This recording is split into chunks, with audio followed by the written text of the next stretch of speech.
Netflix, Death by Lightning'le paranın satın alabileceği en görkemli siyasi melodramı yapmış olabilir. Emmy adaylarından ödüle layık performanslar sergilemekte kalmıyor, aynı zamanda Game of Thrones yaratıcıları D.B. Weiss ve David Benioff'un yönetici yapımcılar olarak yer almasıyla da her zaman beklentilerin ötesine geçmeyi hedefliyor. Michael Shannon, Amerika'nın 20. başkanının mirasını inceleyen, cumhuriyetçi siyasetteki yükselişini ve seçilmesini sağlayan dönüm noktasını anlatan 4 bölümlük bu mini dizide James Garfield rolüyle başrolde.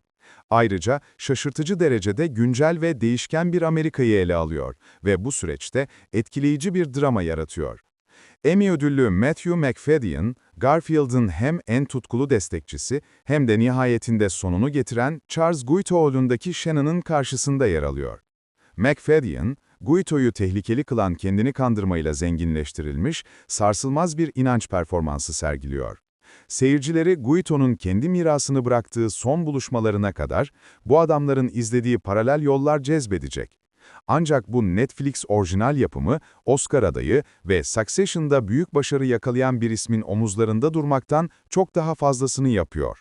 Melodramı parlatan, ateşli bir destekçinin ateşli silahını savurmasının yol açtığı yanlış niyetlerin ötesinde yarışan siyasi figürler de var. Death by Lightning, insanları politikanın önüne koyuyor. Apple TV Plus'ta yayımlanan ve John Wilkes Booth tarafından Abraham Lincoln suikastinin incelendiği, yeterince ilgi görmeyen Manhunt'tan sonra Death by Lightning'in de güçlü bir çıkış yapması gerekiyordu. Neyse ki James A. Garfield'a yönelik suikast girişiminin derinlemesine incelendiği bu film, Shannon'a yumuşak huylu, içe dönük ve hiçbir aptallığa tahammülü olmayan, İncelikli bir şekilde keskin bir politik canavarı canlandırırken kendine yer edinmesi için zaman tanıyor. Bu aktörün özelliği, sahneyi çiğnemeden bu düzeyde bir karmaşıklığı yansıtabilmesi ve izleyicilere Garfield'ın talep ettiği tüm ağırlığı sesini yükseltmeden sunabilmesi. Bu, bir kısmı Glow ve American Primeval filmleriyle tanınan Emmy adayı Betty Gilpin'in Garfield'ın eşi Lucretia rolünde önemli bir destek sunması sayesinde mümkün oldu. Karşı tarafta ise Matthew Macfadyen'ın canlandırdığı Charles Guiteau'da kız kardeşi Franny Scoville rolüyle insanlığı bulmak için elinden geleni yapan Paula Malcolmson var. Franny, izleyicilere kardeşinin zorlu zihnine girmenin bir yolunu sunarak ona sempati duymalarına izin veriyor. Bu dizinin büyük bir kısmı, yaratıcısı Mike Makovsky'nin bu anları bulup, ardından gelen kaçınılmaz olaylardan yine de drama çıkarma becerisine dayanıyor. Hugh Jackman'ın zimmete para geçirme dram komedisi Bad Education'da geçmiş yapımları arasına sayan Makovsky, bu zorlu dengeyi zahmetsizce sağlıyor. George Charles'a, "Senin gibi adamlar için böyle bir hikayenin tek bir sonu vardır," diyor. Endor mezunu Ben Miles'ın kocası George rolüyle birlikte Death by Lightning, Franny gibi karakterleri kullanarak ailevi sorumlulukların iniş çıkışlarını ele alırken, izleyicilerin üzerinde düşünmesi için ahlaki ikilemler de sunuyor. Bu sorular, belirsizliği işin içine katıyor ve kaygı ve akıl hastalığı olan insanların daha şefkatle muamele gördüğü bir zaman ve mekan olan, çağdaş topluma bağlanan evrensel temalara değiniyor.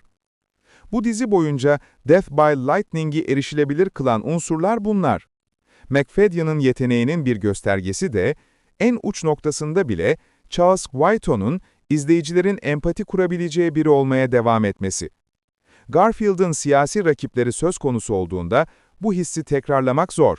Shea Whigham ve Bradley Whitford sallanarak ortaya çıkıyor. Bradley Whitford, Batı kanadında iz bırakmış olabilir ancak Yıldırım ölümü, Amerikalı devlet adamı ve cumhuriyetçi politikacı James Blaine rolünde bir kez daha kalıcı bir izlenim bırakmasını sağlıyor.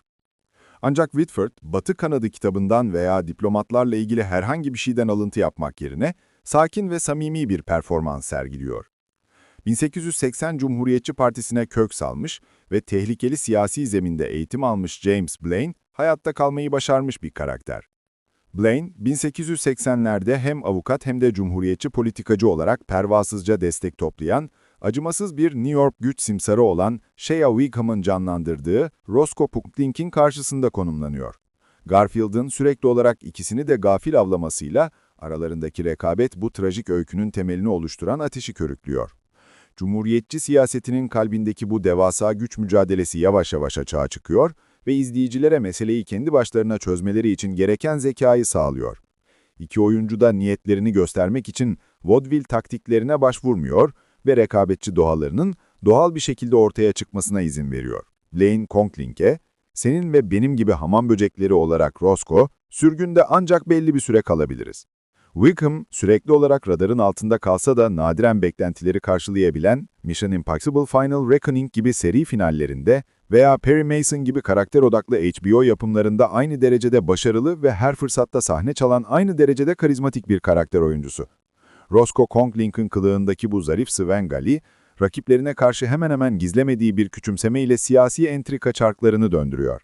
Kontrol ihtiyacıyla dolup taşan bu karakter, günümüz siyasetinde uygulanan taktiklerle kıyaslanması kaçınılmaz. Bu Netflix orijinali sosyal yorumlarla dolu. Amerikan hükümeti şu anda kapalı iken Death by Lightning'in önemini inkar etmek zor. D.B. Weiss ve David Benioff, Netflix ile anlaşma imzalayan en etkili yaratıcılardan ikisi. Candice Millard'ın Amerikan siyasetindeki en şok edici olaylardan birini anlatan kitabını uyarlama kararları kesinlikle tesadüf değil. Bu iki süper yapımcı, mevcut yönetime tesadüfen de olsa ince bir gönderme yapmıyorsa, tam da bunu varsaymak için acele edenler olacaktır. Bu dramatizasyona balıklama dalmaya karar veren bilgili izleyiciler için siyaset kendi adına konuşuyor. Garfield'dan Girit'e. Eğer o salonda başka bir adam çıkıp gerçeği söyleseydi, ağzımı kapalı tutardım. İç savaş sadakatleri, göç ve tarifeler, James Garfield'ın seçim kampanyası boyunca üzerinde durduğu temel anlaşmazlık noktalarıydı. Bu bilgiyle donanmış olarak Death by Lightning tamamen farklı bir hayvana dönüşüyor. Charles Guiteau'nun güdüleri tamamen bencil olarak yorumlanabilse de, başkalarının da benzer nedenlerle kendilerini günümüz cumhuriyetçi hükümetiyle aynı hizaya getirdiklerini hayal etmek zor değil.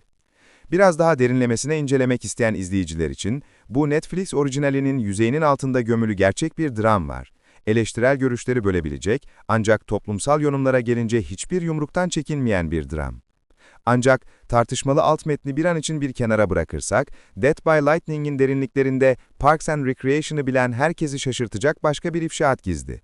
Sonunda, başkan yardımcısı seçilen Chester Arthur'un mirasını devralan Nick Offerman'ın yeteneğine ışık tutmanın zamanı geldi. Nick Offerman, Chester Arthur olarak The Last of Us'ın ötesine geçiyor. The Last of Us'taki dramatik dönüşü ve ardından kazandığı Emmy ödülünün ardından Nick Offerman, karakter oyuncusu olarak yeteneklerini sergilemeye ve kullanmaya devam ediyor. Ve buradaki Chester Arthur rolü, gelecek yıl ona Emmy adaylıklarını neredeyse garantiliyor. İzleyiciler onun Shannon'la rekabete girdiğini, hayalperest McFadden anlandırmasını izlemekle meşgul oldukları için başlangıçta fark edilmeyebilecek bir karakter gelişimi. Ancak Offerman bu jenerik aktıktan çok sonra bile hafızalarda kalacak. Chester'dan Girit'e. Bu başkan bana güvendi ve ben onu her fırsatta alt ettim. McFadden ve Shannon'ın Ölümle Şimşek filmindeki eşsiz performansları alkışları hak ediyor. Ancak izleyiciler bundan daha azını beklemez. Ancak Offerman, dramatik rollerde bir muamma olmaya devam ediyor. Çünkü izleyiciler henüz onun sunduğu her şeye tamamen aşina değil. Her biri rolüne kendini kaptırmış üst düzey yeteneklerle dolu bir projede ekran süresi için yarışan bu kadar çok yüz varken kalıcı bir izlenim bırakmak zor. İşte bu yüzden Offerman, oyuncu seçimi konusunda büyüleyici bir sürpriz sunuyor ve ardından gelen her şeyin ardından ham duygu ve dizginlenemez pişmanlık sunuyor. Bu ve diğer birçok nedenden dolayı Ölümle Şimşek, sıradan bir tarihi melodramdan çok daha fazlası gibi hissettiriyor. Death by Lightning, ciddi niyetleri olan bir melodramdır. Bu, izleyicilerde yankı uyandıracak ve bazılarının demokrasinin parçalandığını düşündüğü bir dönemde demokrasinin önemini hatırlatacak bir dizi. D.B. Weiss ve David Benioff, 2. ve 3. sezonları için yenilenen 3 Body Problem ile ilk günden itibaren başarılı bir başlangıç yaptı. Ancak Death by Lightning daha geniş bir yaratıcı palet sunuyor. Tarihsel, politik ve karakter odaklı olan dizi, dönem detayları açısından House of Guinness ile daha uyumlu görünüyor. Ancak dizinin omurgasını oluşturan Amerikan siyasetindeki demokratik bozulmanın alt metnini inkar etmek mümkün değil. Charles Guiteau, Franny'e, "Bir isyancı bayrağı indirirken onu vurdum." James Garfield'ın ölümü, Amerikan siyasetinde tamamen yanlış nedenlerle belirleyici bir an olarak hatırlanabilir. Ancak Charles Guiteau'nun eylemleri, fikirlerini besleyen kültüre bir tepkidir. Death by Lightning'in merkezinde, en güvenli ellerde bile gücün yozlaşmış doğasını inceleyen bir ahlaki masal yer alır.